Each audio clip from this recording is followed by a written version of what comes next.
രാമ രാമേതി മധുരം മധുരാക്ഷരം ആരൂഹ്യ കവിതാശാഖ വന്ദേ വാൽമീകി കോകിലം.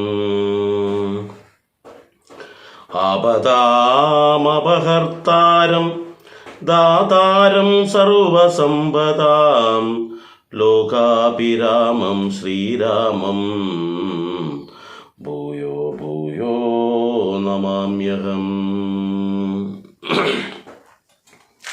പ്രിയ കുടുംബാംഗങ്ങളെ, ഇന്ന് നമ്മുടെ രാമായണ യാത്രയുടെ 44ാമത് ഭാഗമാണ് നമുക്ക് മനനം ചെയ്യേണ്ടതായിട്ടുള്ളത്. കഴിഞ്ഞ ഭാഗത്ത് നമ്മുടെ ദശരഥന് മുൻപ് കിട്ടിയ ഒരു ശാപത്തെക്കുറിച്ച് പറയാൻ ആരംഭിക്കുന്നിടത്താണ് നമ്മൾ നിർത്തിയത്. ഇവിടെ ശ്രീരാമചന്ദ്രൻ പോയി, ഭരതനും ശത്രുഘ്നും തൻ്റെ അരികിലില്ല, ശ്രീരാമനോടൊന്നിച്ച് സീതാദേവിയും ലക്ഷ്മണനും പോയിട്ടുണ്ട്. ഇനിയിപ്പോൾ മക്കൾ ആരും അടുത്തില്ലാത്ത ആ ദുഃഖ സമയത്താണ് തൻ്റെ പഴയ കാലത്തുണ്ടായ ഒരു സംഭവം കൗസല്യയോട് വിവരിക്കുന്നത്. ആ സംഭവത്തെക്കുറിച്ച് പറയുന്നത് ശ്രദ്ധിക്കണം. ഈ ഒരു അവസരം എന്ന് പറയുന്നത്, ഈ പറയുന്ന ദശരഥൻ ആ കാലഘട്ടത്തിൽ വിവാഹം പോലും കഴിച്ചിട്ടില്ല. യുവരാജാവായിരിക്കുന്ന സമയത്താണ്. അജനാണ് അന്നത്തെ രാജാവ്. അയോധ്യയിലുള്ള രാജാവ് അജ മഹാരാജാവാണ്. ആ അജന്റെ പുത്രനായിട്ട് ദശരഥൻ ഇരിക്കുന്ന കാലഘട്ടത്തിൽ യുവരാജാവായിരിക്കുമ്പോൾ സാധാരണഗതിയിൽ ഈ നല്ല തണുപ്പ് സമയമാണെന്നാണ് പറയുന്നത്. അത് കൃത്യമായിട്ട് വാൽമീകി രാമായണത്തിൽ പറയുന്നത് എന്താണെന്ന് വെച്ചാൽ, വളരെ നല്ല തണുപ്പുള്ള ആ മഴ പെയ്തിട്ട് ഒരു തണുപ്പടിച്ചിരിക്കുന്ന സമയം. ആ സമയത്താണ് ഈ ശരീരം ഒന്ന് കൈയും കാലൊക്കെ ഒന്ന് ശരിക്കും ഉഷാറാവണം, ഒരു എക്സസൈസ് വ്യായാമം എന്ന വിധത്തിൽ ചിന്തിച്ചുകൊണ്ട് സരയൂ നദിയുടെ തീരത്തേക്ക് രാത്രി കാലങ്ങളിൽ ഒരു യാത്രയുണ്ട്. കാരണം വെച്ചാൽ വന്യമൃഗങ്ങൾ ഗ്രാമങ്ങളിലേക്ക് ഇറങ്ങിയിട്ട് അക്രമം നടത്താതിരിക്കാൻ വേണ്ടിയിട്ട് ഏതെങ്കിലും വന്യമൃഗങ്ങൾ രാത്രി അവിടെ വരുന്നുണ്ടോ, വെള്ളം കുടിക്കാനും മറ്റും വരുന്ന അവസരത്തിൽ അവരെ നശിപ്പിക്കുക എന്നതാണ് ഇദ്ദേഹത്തിൻ്റെ ഉദ്ദേശം. അപ്പം ഇദ്ദേഹത്തിന് മാത്രം ഒരു പ്രത്യേകത എന്ന് വെച്ചാൽ, ശബ്ദം എവിടെയാണോ ഉള്ളത് അവിടത്തേക്ക് അസ്ത്രം എഴുതിയിട്ട് ആ ലക്ഷ്യസ്ഥാനത്ത് കൊള്ളിച്ച് അതിനെ ഇല്ലാതാക്കാനുള്ള ഒരു കഴിവുണ്ട്. ശബ്ദവേദി എന്നാണ് അതിന് പറയുക. അപ്പോൾ ആ ശബ്ദവേദി എന്ന് പറയുന്ന ഒരു അസ്ത്രം തൊടുത്ത് വിടാനുള്ള കഴിവ് ഇദ്ദേഹത്തിനുള്ളതുകൊണ്ട് അദ്ദേഹത്തിനും അങ്ങനെ ഒരു പേര് ലഭിച്ചിട്ടുണ്ട്. ശബ്ദവേദി എന്ന് ദശരഥനെ വിളിക്കാറുണ്ട് എന്നർത്ഥം. ഏതായാലും എന്താണ് സംഭവിച്ചത് നമുക്ക് നോക്കാം. ദാഹേന മാതാപിതാക്കൾ നിയോഗത്താൽ സാഹസത്തോടിരട്ടത്തു പുറപ്പെട്ടു. കുംഭവും കൊണ്ടു നീർ കോരുവാൻ വന്നവൻ കുംഭേന വെള്ളമൻപോടുമുക്കുംപിതൗ കുംഭത്തിൽ നീരകം പുക്ക ശബ്ദം കേട്ടു കുമ്പി തുമ്പിക്കൈയിലമ്പോഗതമിതി ചിന്തിച്ചുടൻ നാദവേദിനം സായകം സാന്തായ ചാപേ ദൃഢമയച്ചിടിനാൻ. വളരെ വ്യക്തമായിട്ട് പറയാണ്. എന്താണ്? അച്ഛനമ്മമാർക്ക് രാത്രി കുടിക്കാൻ വെള്ളം വേണമെന്ന് പറഞ്ഞു. ആരാണ്? അതാണ് ഇവിടെ മനസ്സിലാക്കേണ്ടത്. നമ്മൾക്ക് എഴുത്തച്ഛൻ്റെ രാമായണത്തിലൂടെ മനസ്സിലാക്കുന്നത് ശ്രവണകുമാരൻ എന്നാണ്. അത് ഇതിനെക്കുറിച്ച് കുറച്ചും കൂടി വിശദമായിട്ട് വിവരിക്കുന്നത് നമ്മുടെ വാൽമീകി രാമായണത്തിൽ പേര് പ്രതിപാദിക്കുന്നില്ലെങ്കിലും കൃത്തിവാസ രാമായണത്തിൽ വളരെ ഭംഗിയായിട്ട് പേരുകൾ വിവരിക്കുന്നുണ്ട്. അന്തകമുനിയും ഭാര്യയും, മകൻ സിന്ധുകുമാരൻ എന്നാണ്. സിന്ധു എന്നാണ് മകന്റെ പേര് കൃത്തിവാസ രാമായണത്തിൽ പറയുന്നത്. കൃത്തിവാസ രാമായണം എന്ന് പറഞ്ഞാൽ വാൽമീകി രാമായണത്തിലൊരു ബംഗാളി പരിഭാഷയാണ്. അപ്പോൾ ആ സിന്ധുകുമാരനും അല്ലെങ്കിൽ ശ്രവണകുമാരൻ എന്ന് വിളിക്കുന്നു. അച്ഛൻ്റെ പേര് അന്തകമുനി എന്നാണ്. അപ്പോൾ അവർക്ക് ദാഹിച്ച് വെള്ളം വേണമെന്ന് പറഞ്ഞ സമയത്ത് ഈ മുനികുമാരൻ ആ ഒരു മൺപാത്രം എടുത്ത് ആ വെള്ളം എടുക്കാൻ വേണ്ടിയിട്ട് ആ സരയൂ നദിയുടെ തീരത്തേക്ക് പോകുന്നു. അപ്പോൾ ആ പാത്രം വെള്ളത്തിൽ മുക്കുന്ന സമയത്ത് ആ ഒരു ചെറിയ വായ്വട്ടമുള്ള ആ ഒരു പാത്രമായതുകൊണ്ട് തന്നെ വെള്ളത്തിൽ മുക്കുമ്പോൾ ഒരു വല്ലാത്തൊരു ശബ്ദം ഉണ്ടാവും വെള്ളം ഈ പാത്രത്തിനുള്ളിലേക്ക് വരുന്ന സമയത്ത്. അപ്പോൾ ഈ ശബ്ദം കേട്ടപ്പോൾ നമ്മുടെ ദശരഥകുമാരൻ, അന്ന് അദ്ദേഹത്തിൻ്റെ പേര് നേമി എന്നാണ്, ദശരഥൻ്റെ പേര് പോലും വന്നിട്ടില്ല. അപ്പോൾ ആ ദശരഥകുമാരൻ ചിന്തിക്കുന്നത് എന്താണെന്ന് വെച്ചാൽ, ആന തൻ്റെ തുമ്പിക്കൈയിൽ ഇങ്ങനെ വെള്ളം വലിച്ചെടുക്കുമ്പോഴുണ്ടാകുന്ന അതേ ശബ്ദമാണ്. അപ്പോൾ ആന വന്നിട്ടുണ്ട് എന്ന് മനസ്സിലാക്കിയിട്ട് അദ്ദേഹം ആ അസ്ത്രം തൊടുത്ത് വിടുകയാണ് ചെയ്യുന്നത്. ഇനി എന്ത് സംഭവിച്ചു? ഹാഹാഹതോസ്മ്യഹം ഹാഹാഹതോസ്മ്യഹം ഹാഹേതി കേട്ടിതു മാനുഷവാക്യവും ഞാനൊരു ദോഷമാരോടുമേ ചെയ്തില്ല കേനവാഹന്തഹദോഹം വിദേവൃത പാർത്തിരിക്കുന്നിതു മാതാപിതാക്കന്മാർ ആർത്തികൈ കൊണ്ടു തണ്ണീർക്കു ദാഹിക്കയാൽ ഇത്തരം മർത്യനാദം കേട്ടു ഞാൻ അതിത്രസ്തനായി തത്ര ചെന്നത്തലോടും തഥാ താപസ ബാലകൻ പാദങ്ങളിൽ വീണു താപേന ചൊന്നേൻ മുനിസുതനോടു ഞാൻ സ്വാമിൻ ദശരഥനായ രാജാവു ഞാൻ മാമപാരാധീനം രക്ഷിക്ക വേണമേ. ഞാനറിയാതെ മൃഗയാ വിവശനായി ആന തണ്ണീർ കുടിക്കും നാദമെന്നോർത്തു വാണമെയ്തേനതിപ്പാവിയായോരു ഞാൻ പ്രാണൻ കളയുന്നതുണ്ടിനി വൈകാതെ പാദങ്ങളിൽ വീണു കേണീടുമെന്നോടു ഖേദം കലർന്നു ചൊന്നാൻ മുനി ബാലകൻ.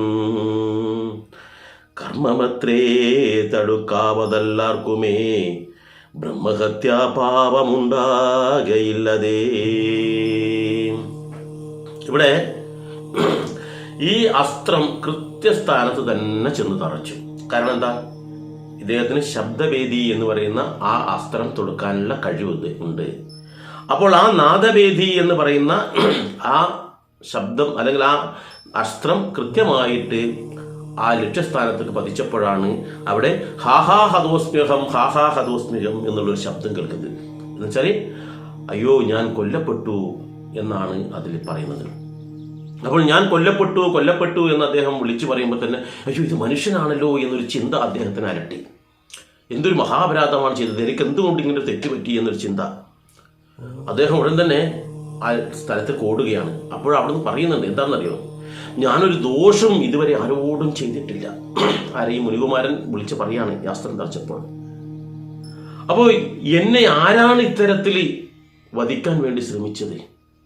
ഇന്നുവരെ ഒരാൾക്കും ഒരു ദ്രോഹവും ചെയ്യാതെ വനത്തിലുള്ള മാതാപിതാക്കളെ മാത്രം ശുശ്രൂഷിച്ചും കൊണ്ട് അവരുടെ സുഖമാണ് എൻ്റെ സുഖമെന്ന് കരുതി ആ അന്ധകരായിട്ടുള്ള അച്ഛനും അമ്മയ്ക്കും കണ്ണു കാണില്ല, അവർക്ക് തുണയായി വർത്തിക്കുന്ന ഞങ്ങളെ 3 പേരെയും കൊന്നതുപോലെ ആയല്ലോ എന്നാണ് വാൽമീകി രാമായണം പറയുന്നത്.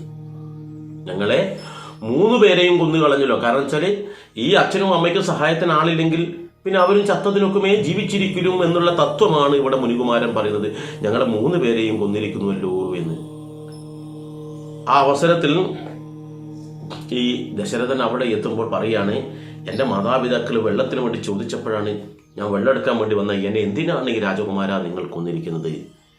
ഞാൻ എന്ത് അപരാധമാണ് ഞാൻ നിങ്ങളോട് ചെയ്തിരിക്കുന്നത് എന്നൊക്കെ ഇങ്ങനെ വിലപിച്ചുകൊണ്ട് കരയുകയാണ് ഈ മുനികുമാരൻ. ആ അവസരത്തിൽ സാക്ഷാൽ ദശരഥനും കരയേണ്ടി വരുന്നു.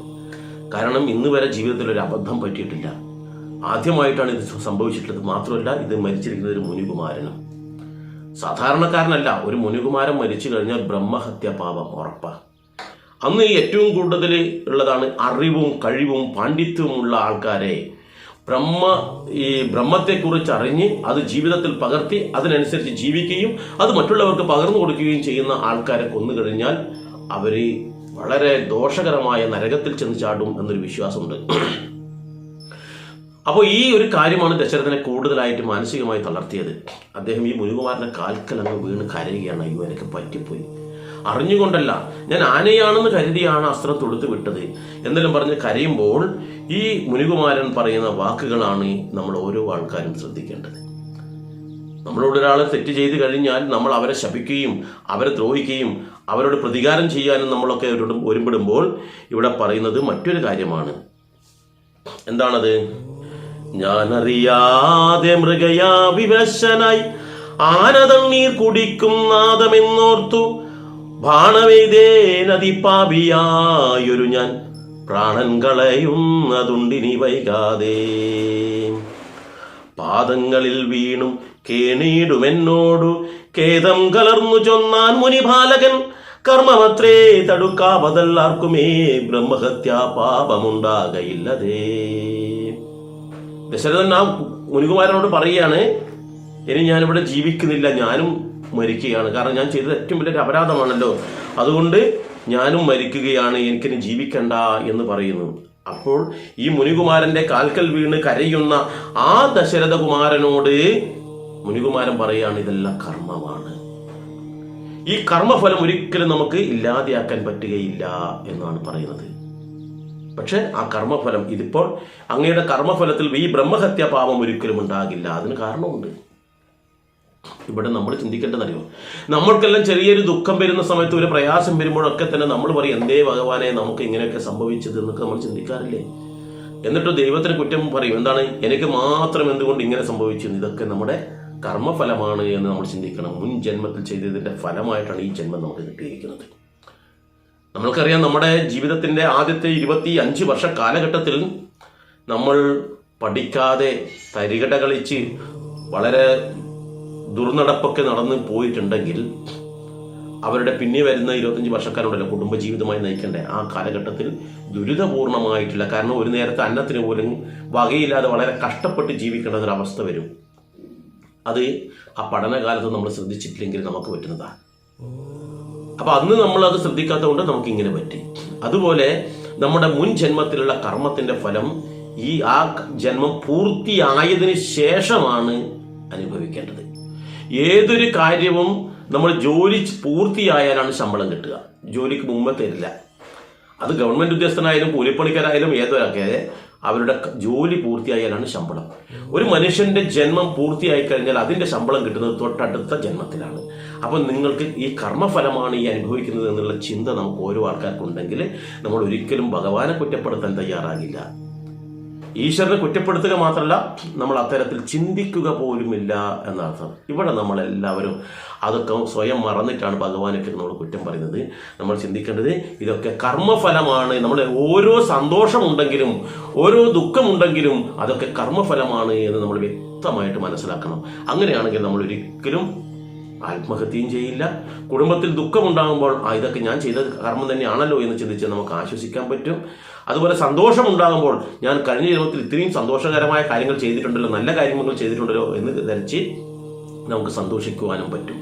ഏതായാലും തുടർന്നുള്ള ഭാഗത്ത് പറയുന്നത്, ഇത് നിങ്ങൾക്ക് ബ്രഹ്മഹത്യാ പാപം ഉണ്ടാകില്ല എന്ന് പറഞ്ഞു. എന്തുകൊണ്ടാണ് ബ്രഹ്മഹത്യ പാപം ഉണ്ടാകാത്തതെന്ന് ഇവിടെ പറയുന്നു. കർമ്മമത്രേ തടുക്കാവതല്ലാർക്കുമേ ബ്രഹ്മഹത്യാ പാപമുണ്ടാകയില്ലതേ. വൈശ്യനത്രേ ഞാൻ മമ പിതാക്കന്മാരെ ആശ്വസിപ്പിക്ക നീ ഏതുമേ വൈകാതെ. വാർദ്ധക്യമേറി ജരാനരയും പൂണ്ടു നേത്രവും കാണാതെ പാർത്തിരുന്നിടുന്നു. ദാഹേന ഞാൻ ജലം കൊണ്ടങ്ങു ചൊല്ലുവാൻ ദാഹം കെടുക്ക നീ തണ്ണീർ കൊടുത്തിനി. വൃത്താന്തമെല്ലാം അവരോടറിയിക്ക, സത്യമെന്നാൽ അവർ നിന്നെയും രക്ഷിക്കും. എന്നുടെ താതന് കോപമുണ്ടാകിലോ, നിന്നെയും ഭസ്മമാക്കിയിടൂമറിയുക നീ. ഇവിടെ പറയുന്നത് അറിയോ, ഞാൻ വൈശ്യനാണ്. ഇത് എഴുത്തച്ഛൻ്റെ രാമായണമാണ് ഇങ്ങനെ പറയുന്നത്. വളരെ ശ്രദ്ധ വേണം. ഈ എഴുത്തച്ഛൻ്റെ കാലഘട്ടത്തിൽ ഇത്തരത്തിൽ ഒരു ജാതീയതയായിട്ടുള്ള കാര്യങ്ങളാണ് കടന്നു വരുന്നത്. അല്ലാതെ നമ്മൾ ചിന്തിക്കേണ്ടത് അവിടെ ഇന്ന് കാണുന്ന പുലയനും വേലനും നമ്പ്യാരും നായരും ഈഴവനും അങ്ങനെയുള്ള ചിന്തകളൊന്നും ഉണ്ടെങ്കിൽ ഇവിടെ വളരെ കൃത്യമായിട്ട് എഴുത്തച്ഛൻ്റെ രാമായണത്തിൽ അങ്ങനെ വേണമെങ്കിൽ വിവരിക്കാം. കാരണം എഴുത്തച്ഛൻ്റെ രാമായണം എന്ന് പറയുന്നത് ഈ പറയുന്ന വാൽമീകി രാമായണത്തിന്റെ പരിഭാഷയല്ല എന്ന് വേണം മനസ്സിലാക്കാൻ. അപ്പോൾ ഇവിടെ പറയുന്നത് ഞാൻ വൈശ്യനത്രേ എന്നാണ് പറയുന്നത്. എന്നാൽ രാമായണത്തിൽ, വാൽമീകി രാമായണത്തിൽ പറയുന്നത് മറ്റൊരു കാര്യമാണ്. വാൽമീകി രാമായണത്തിൽ പറയുന്നത് വെച്ചാൽ അച്ഛൻ വൈശ്യനും അമ്മ ശൂദ്ര സ്ത്രീയുമാണ്, പരസ്പരം വിവാഹം കഴിച്ചു. അപ്പൊ ഈ കുട്ടിക്ക് ഈ ബ്രാഹ്മണനാകാനുള്ള ബ്രാഹ്മണ്യം ഇതുവരെ ആരും പകർന്നു കൊടുത്തിട്ടില്ല. കാരണം വനത്തിൽ ഒറ്റപ്പെട്ട് താമസിക്കുകയാണ്. വനത്തിൽ ഒറ്റപ്പെട്ട് താമസിക്കുന്ന ആള് ഗുരുകുലത്തിൽ പോവുകയോ മറ്റു, കാരണം അന്ധകരായിട്ട് ഈ മുനിമാരുടെ അല്ലെങ്കിൽ ഈ അച്ഛൻ്റെ അമ്മേൻ്റെ അടുത്ത് വേറെ ആൾ ഇരിക്കാനില്ല. അപ്പൊ അതുകൊണ്ട് തന്നെ ആ അച്ഛൻ്റെ മക്കളായിട്ടാണ് ഈ കുട്ടി വളരുന്നത്. യഥാവിധി ഉപനയനം കഴിച്ച് അതിനുശേഷം ഈ പ്രപഞ്ച സത്യമായിട്ടുള്ള ബ്രഹ്മത്തെ തിരിച്ചറിഞ്ഞ് അതിനനുസരിച്ച് മനസ്സിലാക്കി ജീവിതത്തിൽ പകർത്തി മറ്റുള്ളവർക്ക് പകർന്നു കൊടുക്കുന്ന തലത്തിലേക്ക് ഇദ്ദേഹം വളർന്നിട്ടില്ല.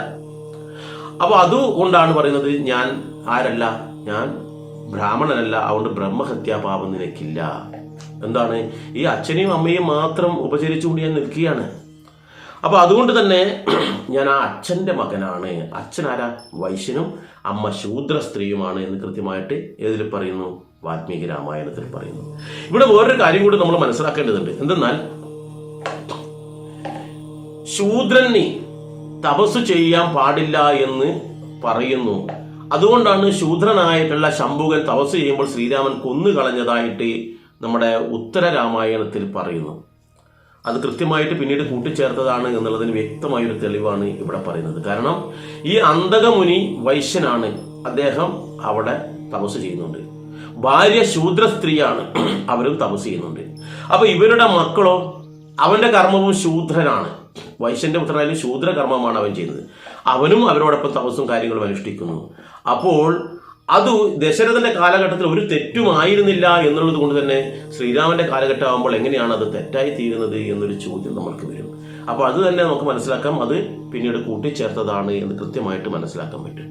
അതേപോലെ തന്നെയാണ് ശൂദ്ര സ്ത്രീ ആയിട്ടുള്ള ശബരിയും തപസ് ചെയ്യുന്നതായി നമുക്ക് കാണാൻ കഴിയും. അപ്പോൾ ശബരിക്ക് തപസ് ചെയ്യാൻ പറ്റുമെങ്കിൽ ശൂദ്രനായ ശംഭുവൻ തപസ് ചെയ്താൽ എന്താ? അപ്പോൾ അത് നമ്മുടെ ഇടയിൽ ഇങ്ങനെ ശ്രീരാമനൊരു വില്ലൻ കഥാപാത്രമാക്കണം എന്നുള്ളതിനെ കൊണ്ട് ആ കാലഘട്ടത്തിൽ മുഹമ്മദ് ബക്തിയാർ ഖിൽജിയുടെ നേതൃത്വത്തിൽ നമ്മുടെ പുരാണ ഗ്രന്ഥങ്ങളും നമ്മുടെ സാംസ്കാരിക ഗ്രന്ഥങ്ങളെല്ലാം നളന്തയും വിക്രംശിലയും ഒക്കെ തീ വെച്ച് നശിപ്പിക്കുന്ന കാലഘട്ടത്തിൽ എല്ലാ ഗ്രന്ഥങ്ങളും നശിപ്പിച്ച് അതിനുശേഷം അവർ തന്നെ തെറ്റിദ്ധാരണ ഉണ്ടാക്കും വിധത്തിലുള്ള ഗ്രന്ഥങ്ങൾ അവർ തന്നെ ഇറക്കുകയാണ് ചെയ്തതെന്നാണ് മനസ്സിലാക്കാൻ കഴിഞ്ഞിട്ടുള്ളത്. എന്ന് വെച്ചാൽ നമ്മളെ ആശയക്കുഴപ്പമുണ്ടാക്കി ശ്രീരാമനോടുള്ള ആ ആരാധന ഇല്ലാതാക്കാൻ വേണ്ടിയിട്ട് ചെയ്തു വെച്ച മഹാ അപരാധമാണ് ശംഭുകപദം എന്ന് ഒറ്റ നോട്ടത്തിൽ മനസ്സിലാക്കാൻ ഈ ഭാഗം കൂടി നമുക്ക് ഉപകരിക്കും. നോക്കാം, പറയുന്നതാണ്, അച്ഛനും അമ്മയും വാർദ്ധക്യമേറി ജരാനരയും പൂണ്ട് കണ്ണും കാണാതെ അവിടെ ഇരിക്കുന്നുണ്ട്. നീ എന്ത് വേണമെന്നറിയോ? നീ മെല്ല അവിടെ പോയിട്ട് അവരെ ഒന്ന് ആശ്വസിപ്പിക്കാം. ഏതായാലും ഞാൻ മരിക്കാൻ പോവുകയാണ്. അപ്പോൾ നീ അവരെ പോയിട്ടൊന്ന് ആശ്വസിപ്പിക്കണം. ഈ വെള്ളം കൊണ്ടുപോയിട്ട് അവർക്ക് കൊടുക്കണം. അവർ ദാഹേന വെള്ളം വേണമെന്ന് പറഞ്ഞിട്ടാണ് ഞാൻ വെള്ളം എടുക്കാൻ വേണ്ടി വന്നത്. ആ അവസരത്തിലാണല്ലോ ഇതെല്ലാം നടന്നിട്ടുള്ളത്. അപ്പോൾ ഈ കാര്യം നീ അവിടെ പറഞ്ഞു കഴിഞ്ഞാൽ, അവർക്ക് ഈ സത്യമെല്ലാം ബോധിച്ചു കഴിഞ്ഞാൽ അവർ നിന്നെ രക്ഷിച്ചേക്കും. അഥവാ അവർക്ക് ദേഷ്യം വന്നു കഴിഞ്ഞാൽ ചിലപ്പം ഭസ്മമാക്കാനും യാതൊരു മടിയുമില്ല. അതുകൊണ്ട് എന്താണെന്ന് വെച്ചാൽ യുക്തിപൂർവ്വം ചെയ്യുക. ഏതായാലും അവർക്ക് ദാഹിക്കുന്നവർക്ക് നീ വെള്ളം കൊണ്ട് കൊടുക്കണം എന്ന് പറഞ്ഞാണ് ചെയ്യുന്നത്. എന്നിട്ട് പറയുന്നത് എന്താണെന്ന് വെച്ചാല്, പ്രാണങ്ങൾ പോകാഞ്ഞു പീഡയുണ്ടേറ്റവും ബാണം പറിക്ക നീ വൈകരുതേതുമേ എന്നതു കേട്ടു ശല്യോധരണം ചെയ്തു.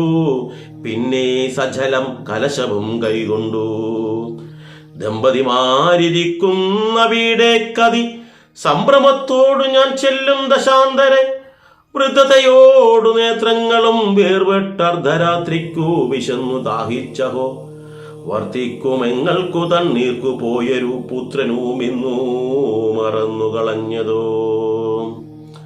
ആ മുനികുമാരൻ പറയുന്നു, ദാ ഇവിടെ നിന്ന് അങ്ങോട്ടേക്കുള്ള ഈ ഒറ്റയടി പാത, ഈ ചെറിയ നടവഴിയുണ്ടല്ലോ, ഇത് നേരെ എൻ്റെ ആശ്രമത്തിലേക്കാണ് ചെന്ന് ചേരുന്നത്.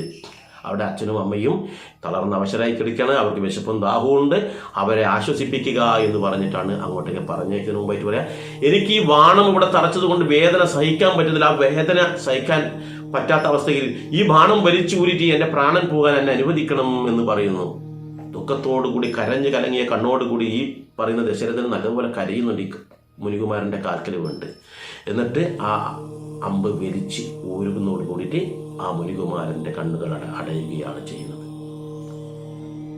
അതിനുശേഷം ദുഃഖത്തോടുകൂടി ആ മുനികുമാരൻ പറഞ്ഞതുപോലെ വെള്ളമെടുത്ത് ആ ഒറ്റയടി പാതയിലൂടെ, ഈ ഒറ്റയടി പാതയുടെ കാര്യം എഴുത്തച്ഛൻ്റെ രാമായണത്തിലല്ല, അത് വാൽമീകി രാമായണത്തിൽ പറയുന്നതാണ്. ഒറ്റയടി പാതയിലൂടെ ഈ മുനിയുടെ ആശ്രമത്തിലേക്ക് പോവുകയാണ്. അവിടെ വരുന്ന അവസരത്തിൽ അവിടെ നിന്ന് ഈ അച്ഛൻ ഇങ്ങനെ പരിദേവനം പറയുന്നുണ്ട്, പോയിട്ട് കുറേ നേരമായില്ല, എന്താ നീ വരാത്തത്? എനിക്ക് ദാഹവും വിശപ്പും അടക്കാൻ പറ്റാത്തത് കൊണ്ടല്ലേ നിന്നോട് രാത്രിയിൽ ഒന്ന് അങ്ങോട്ട് പോകാൻ വേണ്ടി പറഞ്ഞതെന്നൊക്കെ ഇങ്ങനെ പറഞ്ഞുകൊണ്ടിരിക്കുകയാണ്. ഇങ്ങനെ പിറുപിറുക്കുന്നു എന്നർത്ഥം.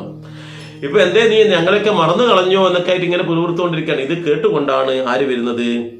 ഈ പറയുന്ന ദശരഥൻ അങ്ങോട്ട് അടുക്കുന്നത് എന്നർത്ഥം. മറ്റില്ലൊരാശ്രയം ഞങ്ങൾക്കൊരു നാളും മുറ്റും ഭവാനൊഴിഞ്ഞെന്തു വൈകിടുവാൻ. ഭക്തിമാനേറ്റവും മുന്നമെല്ലാം അതിസ്വസ്ഥനായി വന്നിതോ നീ കുമാരഫലാൽ. ഇപ്രകാരം നിരൂപിച്ചിരിക്കും വിധൗ മൽപാദവിന്യാസജധ്വനി കേൾക്കായി. കാൽപ്പെരുമാറ്റം മതീയം തഥാ കേട്ടു താൽപര്യമോടു പറഞ്ഞു ജനകനും. വൈകുവാനെന്തു മൂലം മമ നന്ദന വേഗേന തണ്ണീർ തരിക നിസ്സാദരം. ഇത്തമാകർണ്യ ഞാൻ ദമ്പതിമാർ പദം ഭക്ത്യാ നമസ്കരിച്ചത്രയും ഭീതനായി വൃത്താന്തമെല്ലാം അറിയിച്ചതന്നേരം. പുത്രനല്ലല്ലോ അയോധ്യാധിപനാകിയ പൃഥ്വീവരൻ ഞാൻ ദശരഥനെന്നു പേർ. രാത്രോപനാന്തേ മൃഗയാ വിവശനായി ശാർദൂല മുഖ്യ മൃഗങ്ങളെയും കൊന്നു പാർത്തിരുന്നേ നദി തീരെ മൃഗാശയാം. കുംഭത്തിൽ നീരകം പുക്ക ശബ്ദം കേട്ടു കുംഭീവരൻ നിജ കുംഭിക്കരം തന്നിൽ. അമ്പസ് കൊള്ളുന്ന ശബ്ദമെന്നോർക്കയാൽ അമ്പയച്ചേനറിയാതെ അതു ബലാൽ പുത്രനു കൊണ്ട നേരത്തു കരച്ചൽ കേട്ടത്രയും ഭീതനായി തത്ര ചെന്നീടിന. അപ്പോൾ ഈ അച്ഛൻ പറയുന്ന വെച്ചാൽ, പുത്ര നീ വളരെയേറെ ഭക്തി, അച്ഛനോടും മാതാപിതാക്കളോടൊക്കെ വളരെയേറെ ഭക്തിയുള്ളവനും ശ്രദ്ധയുള്ളവനുമായിരുന്നു. ഇന്ന് എന്താണ് വൈകുവാൻ കാരണം എന്നിങ്ങനെ പറഞ്ഞുകൊണ്ടിരിക്കുമ്പോഴാണ് ആ മകന്റെ കാൽപ്പെരുമാറ്റം പോലെയുള്ള ശബ്ദം കേട്ട് ഈ മുനി അന്തകമുനി ഇങ്ങനെ നോക്കുന്നത്. വെച്ചാൽ കണ്ണില്ല, എന്നാൽ ആ ഭാഗത്തേക്ക് ശ്രദ്ധിക്കുന്നത്. എന്നിട്ട് ചോദിക്കുന്നു, എന്ത് പറ്റി കുമാര ഇന്ന് വൈകുവാൻ എന്ന് ചോദിക്കുന്നു. ഈ കാൽപ്പെരുമാറ്റ ശബ്ദം കേട്ടപ്പോൾ ഈ അച്ഛൻ പറയാണ്, വേഗം ആ ജലം എനിക്ക് തരൂ, ദാഹിച്ചൊരു വകയാവുകയാണ്, ആ ജലം ഇങ്ങോട്ട് തരൂ എന്ന് പറയുന്നു. ഈ അവസരത്തിൽ ദശരഥൻ ധാരധാരയായി കണ്ണീരിങ്ങനെ ദശരഥന്റെ കണ്ണിൽ നിന്ന് വീഴുകയാണ്. അദ്ദേഹം വേഗം ഈ ദമ്പതിമാരുടെ കാൽക്കൽ അങ്ങോട്ട് നമസ്കരിച്ചു, പൂർണ്ണമായിട്ട് അങ്ങോട്ട് സമർപ്പിച്ചു. എന്നിട്ട് പറയാണ്, ഞാൻ നിങ്ങളുടെ പുത്രനല്ല, ഞാൻ അയോധ്യയിലെ യുവരാജാവാണ്. അപ്പോൾ ഈ മൃഗയാ വിവശനായിട്ട്, കാരണം വെച്ചാൽ നായാട്ടിനായിട്ട് ഞാൻ ഇങ്ങോട്ട് വന്നിരിക്കുകയായിരുന്നു. രാത്രിയിൽ കടുവ അതുപോലെ തന്നെ മറ്റു മൃഗങ്ങളെയൊക്കെ കൊന്നിട്ട് ഈ നദീതീരത്ത് ഞാൻ ഇങ്ങനെ ഇരിക്കുകയായിരുന്നു. അപ്പോഴാണ് പെട്ടെന്ന് ഒരു കുടത്തിൽ വെള്ളം നിറയ്ക്കുന്ന ശബ്ദം കേട്ടത്. നോക്കുമ്പോൾ ആന വെള്ളം കുടിക്കുന്നതാണ് ഞാൻ തെറ്റിദ്ധരിച്ചു. ഞാൻ അസ്ത്രം തൊടുത്ത് വിട്ടു. അപ്പോഴാണ് അങ്ങയുടെ പുത്രന്റെ ശരീരത്തിൽ കൊണ്ടത്. അപ്പോൾ ആ കരച്ചിൽ കേട്ട് ഞാൻ ഓടിയെത്തിയപ്പോഴാണ് മുനികുമാരൻ എല്ലാ കാര്യങ്ങളും എന്നോട് പറഞ്ഞു, അങ്ങനോട് ക്ഷമിക്കണം. ഈ അവസരത്തിൽ മുനികുമാരൻ എന്നോട് പറഞ്ഞിട്ടുണ്ട്, ഇതെല്ലാം കർമ്മഫലമാണ് എന്നൊക്കെ എന്നോട് പറഞ്ഞിട്ടുണ്ട്. അപ്പോൾ അങ്ങ് എന്നോട് ക്ഷമിക്കുക, ഞാൻ എന്നിട്ട് അറിയാതെ പറ്റിപ്പോയൊരു സംഭവമാണ്. അപ്പോൾ ആ അവസരത്തിൽ മകൻ പറഞ്ഞൊരു കാര്യം എന്നോട്, കർമ്മമത്രേ മമ വന്നാതിദൂതവ ബ്രഹ്മഹത്യാ പാപമുണ്ടാകയില്ലതേ. കണ്ണു പൊടിഞ്ഞു വയസ്സുമേറെ പൂക്കു പർണശാലാന്തേ വിശന്നു ദാഹത്തോട് എന്നെയും പാർത്തിരിക്കും പിതാക്കന്മാർക്കു തണ്ണീർ കൊടുക്കയെന്നോടു ചൊല്ലിനാൻ. ഞാനതു കേട്ടുഴറ്റോടു വന്നേനി. ജ്ഞാനികളാം നിങ്ങളൊക്കെ ക്ഷമിക്കണം. ശ്രീപാദ പങ്കജമെന്നിയേ മറ്റില്ല പാപിയായോരടിയനവലംബനം. ജന്തു വിഷയ കൃപാവശന്മാരല്ലോ സന്തതം താപസ പുങ്കവന്മാർ നിങ്ങൾ. ഇത്തമാകർണ്യ കരഞ്ഞു കരഞ്ഞവരത്രയും ദുഃഖം കലർന്നു ചൊല്ലിയിടിന. അപ്പോൾ ആ മകൻ എന്നോട് പറഞ്ഞത് എന്താണെന്ന് വെച്ചാൽ, ഒരിക്കലും നിനക്ക് ബ്രഹ്മഹത്യ പാപമുണ്ടാകില്ല. നീ ചെയ്തത് നിന്റെ മുൻജന്മ കർമ്മഫലമാണ് നീ അനുഭവിക്കുന്നത്. അതോടൊപ്പം നിനക്ക് ഈ ഒരു കാര്യത്തിൽ ബ്രഹ്മഹത്യ പാപമുണ്ടാകില്ല. കണ്ണ് കാണാഞ്ഞ് വിശപ്പും ദാഹവും സഹിക്കാൻ പറ്റാതെ എന്നെയും പാർത്തിരിക്കുന്ന എൻ്റെ അച്ഛനമ്മമാർക്ക് നീ ഈ വെള്ളം കൊണ്ടു കൊടുക്കണം. എന്നിട്ട് സംഭവിച്ചതെല്ലാം നീ അവിടെ വിവരിക്കണം. അപ്പോൾ അവർ ചിലപ്പോൾ നിന്നെ ഒന്നും ചെയ്യാതെ നിന്റെ തെറ്റുകൾ പുറത്തേക്കാം. അദ്ദേഹത്തിന് കോപം വരികയാണെങ്കിൽ ചിലപ്പോൾ ഭസ്മമാക്കിയേക്കാം. എന്തായാലും നീ അത് നേരിട്ടേ പറ്റൂ. അപ്പോൾ നീ ഇത് അങ്ങോട്ട് കൊണ്ടു കൊടുക്കണം എന്നാണ് പറയുന്നത്. അങ്ങനെ ആണ് ഞാനിവിടെ എത്തിയിട്ടുള്ളത് എന്ന് പറഞ്ഞപ്പോൾ അവരാകെ ബോധരഹിതരായി വീഴും പോലെയായി, ബോധം പോയവരെ പോലെ. എന്ന് വെച്ചാൽ സ്വബോധം പോയി പിന്നെ മറ്റൊരാളെ ഇങ്ങനെ വീണ് കിടന്നുരുളുകയാണ് അച്ഛനമ്മമാർ. കാരണം ഇനി ആരും ആശ്രയമില്ല. കണ്ണു കാണാത്ത ആൾക്കാർ കാട്ടിലകപ്പെട്ടാലുള്ള അവസ്ഥ എന്താണ്? അപ്പോൾ ഇനി അവർക്കാരാണ് തുണയുള്ളത്? വെള്ളവും ഭക്ഷണവും മറ്റ് പ്രാഥമിക കാര്യങ്ങളും എല്ലാം ചെയ്തു കൊടുക്കുന്ന പുത്രനാണ് നഷ്ടപ്പെട്ടിട്ടുള്ളത്.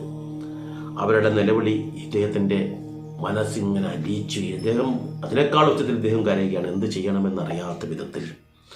അവസാനം ഈ അന്ധക മുനി പറയുകയാണ്, ആ മകൻ്റെ ചേതനയേറ്റ ശരീരം എവിടെയാണ് കിടക്കുന്നത്, അവിടത്തേക്ക് ഞങ്ങളെ കൊണ്ടുപോകണം എന്ന് പറയുന്നു. അന്നേരം ഇദ്ദേഹം അവരെ രണ്ടുപേരെയും എടുത്ത് ആ മകൻ്റെ ശരീരത്തിൻ്റെ അടുത്തേക്ക് കൊണ്ടുപോവുകയാണ് ചെയ്യുന്നത്. പുത്രനെ കിടക്കുന്നിതു ഭവാൻ, തത്രൈവ ഞങ്ങളെ കൊണ്ടുപോയിടണം. ഞാനതു കേട്ടവർ തമ്മേ എടുത്തതി ദീനതയോടു മകനുടൽ കാട്ടീനേ. കഷ്ടമാഹന്ത കഷ്ടം കർമ്മമെന്നവർ തൊട്ടുതലോടി തനയ ശരീരവും പിന്നെ പലതരം ചൊല്ലി വിലാപിച്ചു ഖിന്നതയോടവരെന്നോടു ചൊല്ലിനാർ. നീ ഇനി നല്ല ചിത ചമച്ചിടണം, തീയുമേറ്റം ജ്വലിപ്പിച്ചു വൈകിടാതെ. തത്ര ഞാനും ചിത കൂട്ടിയേനന്നേരം പുത്രേണ സാഗം പ്രവേശിച്ചവർകളും. ഇവിടെ ദശരഥനോട് പറയുകയാണ്, നീ എത്രയും പെട്ടെന്നൊരു ചിത അങ്ങോട്ട് കൂട്ടണം, ഒരു മകൻ്റെ ഉടലിൽ ദഹിപ്പിക്കണം എന്ന് പറഞ്ഞ് ആ ചിത അവിടെ കൂട്ടുന്ന അവസരത്തിൽ വാൽമീകി രാമായണത്തിൽ പറയുന്ന ഒരു മറ്റൊരു ഭാഗമുണ്ട്. അതിൽ പറയുന്നത് എന്താണെന്ന് വെച്ചാൽ, മകനെ നീ ഒറ്റയ്ക്ക് പോകരുത്, നിന്നോടൊപ്പം ഞങ്ങളും വരുന്നു. നീ ഇത്രയും കാലവും നിന്റേതായ സുഖം ഒന്നും അനുഭവിച്ചിട്ടില്ല, എല്ലാ മാതാപിതാക്കന്മാർക്ക് വേണ്ടിയാണ് ഒഴിഞ്ഞു വെച്ചിട്ടുള്ളത്. അങ്ങനത്തെ മക്കളുണ്ടോ എന്ന് അറിയില്ല. എല്ലാം മാതാപിതാക്കന്മാർക്ക് വേണ്ടി ഒഴിഞ്ഞു വെച്ചിട്ടാണ് ഉള്ളത്. അതുകൊണ്ട് നീ ഇനി ഒറ്റയ്ക്ക് പോകരുത്, ഞങ്ങളും നിന്നോടൊപ്പം വരുന്നുണ്ട്. ഞങ്ങളും യമസന്നിധിയിൽ നിന്നോടൊപ്പം എത്തും. അവിടെ നിന്റെ ഈ കാലഘട്ടത്തിൽ ചെയ്ത പുണ്യപ്രവർത്തിയാൽ നീ നേരെ സ്വർഗത്തിലേക്കാണ് എത്തിച്ചേരേണ്ടത്, നീക്ക് മോക്ഷത്തിലേക്കാണ് എത്തിച്ചേരേണ്ടത് എന്ന് പറയുന്നു. എന്നിട്ട് ഈ മകന് വേണ്ടുന്ന ഉദകക്രിയകളെല്ലാം തന്നെ ഈ അച്ഛനും അമ്മയും ചെയ്യുന്നു എന്നിവിടെ വ്യക്തമായി വാൽമീകി രാമായണത്തിൽ പറയുന്നുണ്ട്.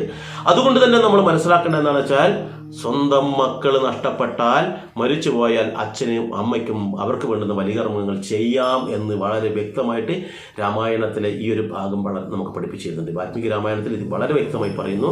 ആ മകൻ മരിച്ചപ്പോൾ ആ മകന് വേണ്ടുന്ന ഉദക ക്രിയാദികളെല്ലാം ചെയ്തത് ആ അച്ഛനും അമ്മയും കൂടിയാണ് എന്ന് പറയുന്നു. അപ്പോൾ അച്ഛനും അമ്മയും ആ മകന് വേണ്ടി ഉദകക്രിയ ചെയ്ത് ആ അവസരത്തിൽ സാക്ഷാൽ ഇന്ദ്രൻ വരികയും ആ മകന്റെ ശരീരത്തിൽ ഉള്ള ആ ജീവന്റെ ആ അംശമൊക്കെ ഉണ്ടല്ലോ, അത് ആ ഉടലോടുകൂടി സ്വർഗത്തിൽ കൊണ്ടുപോയതായിട്ടാണ് വാൽമീകി രാമായണത്തിൽ പറയുന്നത്. അപ്പോൾ ആ കൂട്ടിയ ചിതയിൽ ഈ അച്ഛന്റെയും അമ്മയുടെയും ശരീരം ഉപേക്ഷിച്ച് അവരും അവരോടൊപ്പം പോയി എന്നാണ് പറയുന്നത്. ഇവിടെയും നമ്മൾക്ക് പറയുന്നത് മറ്റൊരു തരത്തിലാണ്. ആ ചിത കൂട്ടി അവിടെ അഗ്നി തെളിച്ച് ആ മുനികുമാരന്റെ ശവം ദഹിപ്പിക്കുന്നു. അതിലേക്ക് ഈ പറയുന്ന അച്ഛനും അമ്മയും പ്രവേശിക്കുന്നു. ആ അവസരത്തിലാണ് വളരെ വേദനാജനകമായ ഒരു കാര്യം ഈ പറയുന്ന ദശരഥനോട് പറയുന്നത്. വാൽമീകി രാമായണത്തിൽ പറയുന്നത് ഇങ്ങനെയാണ്. എന്താണെന്ന് വെച്ചാൽ, നീ യഥാർത്ഥത്തിൽ ഇങ്ങനൊരു സംഭവം നിനക്ക് പറ്റി, അബദ്ധവശാലാണ് ഈ തെറ്റുകൾ പറ്റിയത്. അപ്പോൾ നീ ആ തെറ്റുകൾ മനസ്സിലാക്കിയിട്ട് ക്ഷമാപണം എന്ന രീതിയിൽ, പ്രായശ്ചിത്തം എന്ന രീതിയിൽ നീ അത് കൃത്യമായി ഞങ്ങളോട് വന്ന് പറഞ്ഞ് ഞങ്ങൾക്ക് വേണ്ടുന്ന കാര്യങ്ങളെല്ലാം ചെയ്തു തന്നതുകൊണ്ട് തന്നെ ഞാൻ നിന്റെ കുലത്തെ നശിപ്പിക്കുന്നില്ല.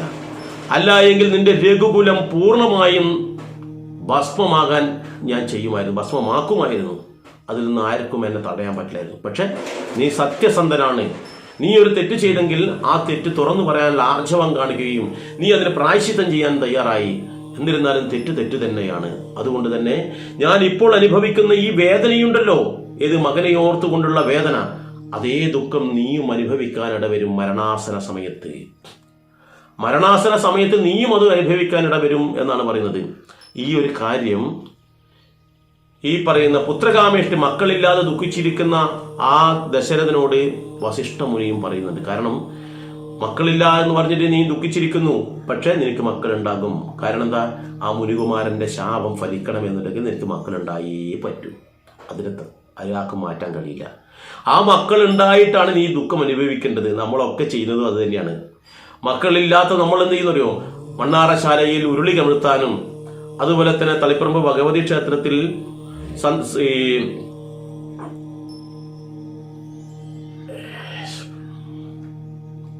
സന്താന ഗോപാല ഹോമം നടത്താനും ഒക്കെ പലരും പോകുന്നു.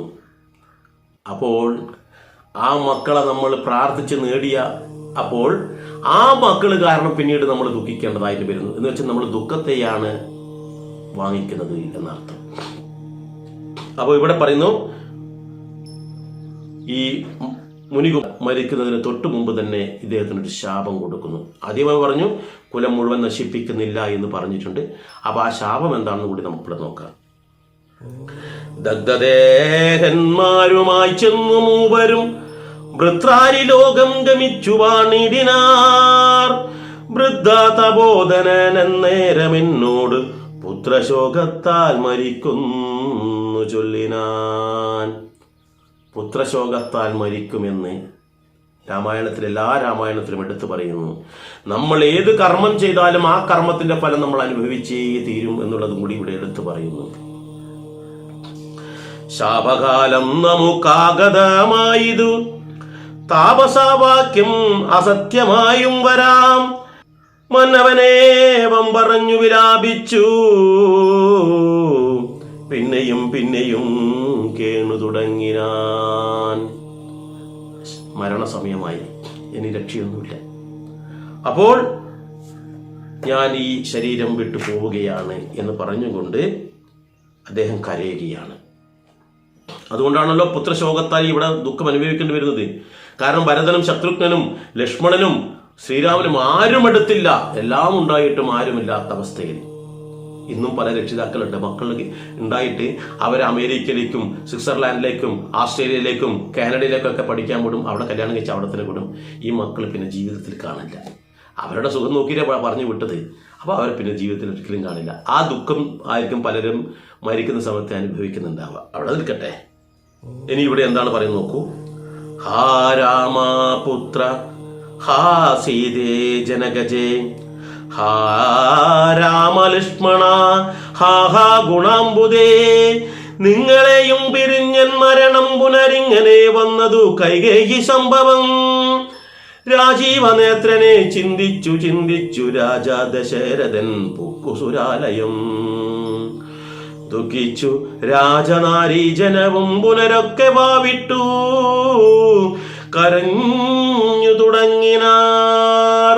ഹരേ രാമ രാമ രാമ ഹരേ ഹരേ, ഹരേ കൃഷ്ണ കൃഷ്ണ കൃഷ്ണ ഹരേ ഹരേ. അങ്ങനെ ആ ദശരഥൻ തന്റെ പുത്രന്മാരെയൊക്കെ വിളിച്ച്, കാരണം ഒരാൾ അമ്മാവിന്റെ അടുത്താണുള്ളത്, അതിനെക്കുറിച്ച് ദുഃഖിക്കേണ്ടതില്ല. പക്ഷെ ഇവിടെ താൻ കാരണം വനത്തിലേക്ക് ഞാൻ കാരണം പോകേണ്ടി വന്ന ആ മക്കളെ ഓർത്ത് വിലപിച്ചും കൊണ്ട് അവരുടെ പേരുകൾ വിളിച്ചു പറഞ്ഞുകൊണ്ട് ആ ദശരഥ രാജാവ് വൃദ്ധനായ അദ്ദേഹം ആ ശരീരം വിട്ട് ആത്മാവ് അവിടുന്ന് പോകുന്നു, മരണമടയുന്നു എന്നർത്ഥം. ഈ അവസരത്തിൽ ഈ കാഴ്ച കണ്ടിട്ടുള്ള രാജനാരീജനം, ഇതെല്ലാം ഇദ്ദേഹം പറയുന്നത് കേട്ട് നിരവധി ആൾക്കാരുണ്ട്. സുമീന്ദ്രടക്കമുള്ള നിരവധി സഖിമാരും ആ കൊട്ടാരത്തിലെ പലരും ഉണ്ടായിരുന്നു. അവരെല്ലാവരും ഇത് കാണുന്നുണ്ടായിരുന്നു. ഈ കാഴ്ചയും ഇദ്ദേഹത്തിന്റെ ഈ അവസ്ഥയും കണ്ട് അവരൊക്കെ വാവിട്ടു കരഞ്ഞു എന്നാണ് പറയുന്നത്. ഏതായാലും ഇതിന്റെ അടുത്ത ഭാഗം നമുക്ക് അടുത്ത ദിവസം നോക്കാം. രാമായണത്തിന്റെ കഥാസാരം പൂർണ്ണമായി, അതിന്റെ തത്വങ്ങളും എല്ലാം തന്നെ നമുക്ക് പൂർണ്ണമായി മനസ്സിലാക്കാനും പഠിക്കുവാനും താല്പര്യമുണ്ടെങ്കിൽ എന്ത് വേണമെന്നറിയോ? ഈ ചാനൽ ഇതുവരെ സബ്സ്ക്രൈബ് ചെയ്യാത്ത ആളാണെങ്കിൽ സബ്സ്ക്രൈബ് ചെയ്യുക. കാരണം ഇതിൻ്റെ ആരംഭം മുതലും ഇനി അവസാനം വരെയുള്ള ഭാഗങ്ങൾ നിങ്ങൾക്ക് കുറേശ്ശായിട്ട് കേട്ട് പഠിക്കാം. ഏതായാലും അടുത്ത ഭാഗം അടുത്ത ദിവസം നോക്കാം. എല്ലാവർക്കും നന്ദി, നമസ്കാരം.